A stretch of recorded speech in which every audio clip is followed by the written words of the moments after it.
Good morning বন্ধুরা, তোমরা এখন বঙ্গাল মনের ভিডিও দেখছো। তো তোমরা এটাই ভাবছো তো যে তোমাদের মন্দির সকাল সকাল স্নান করে কোথায় যাচ্ছে। বন্ধুরা, আজকে 20 তারিখ, আজকে হচ্ছে আমাদের হুগলি জেলার ভোট। তাই আমি সকাল সকাল স্নান করে ভোট দিতে যাচ্ছি।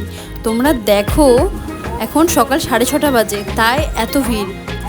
আর যেখানে ভিড় সেখানে তো ঝামেলা হবেই। লাইন নিয়ে রীতিমতো এনারা ঝামেলা করতে শুরু করে দিয়েছে।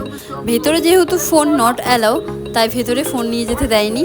তো আমরা বাইরে বেরিয়ে এলাম, দিয়ে ভিডিও করলাম। আমাদের সাথে সাথে মায়েরও ভোট দেওয়া হয়ে গেল।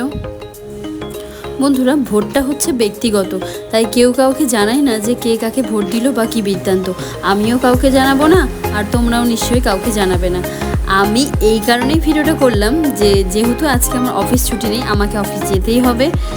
আর আমার মায়েরও ছুটি নেই, আমার মাকেও যেতে হবে।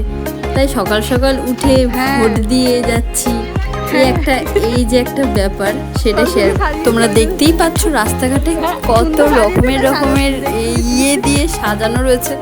তো অবভিয়াসলি আমি আর মা আস্তে আস্তে টুকটুক করে যাচ্ছি, কারণ আমরা আগে ট্রেনটা মিস করেছি। পরের ট্রেনের এখনও খবর হয়নি, পরের ট্রেনটা অনেক লেট। তাই মন্দিরের সামনে মা বললো একটা ছবি তুলবো, তাই মাকে একটা ছবি তুলে দিয়ে দেন আমরা যাচ্ছি। তারপরে খবর হলো, ব্যাস আমরা ট্রেন ধরবো বলে যাচ্ছি। এইটাই আর কি, এইটুকুই শেয়ার করবো বলে ভিডিওটা করেছিলাম। আর আজকে স্টেশন তো মোটামুটি ফাঁকাই, আর ট্রেনটাও ফাঁকা। দেখো তোমরা, পুরো ট্রেনই ফাঁকা। তো কেমন লাগলো ভিডিওটা? ভালো লাগবে, তাও শেয়ার করলাম। টাটা।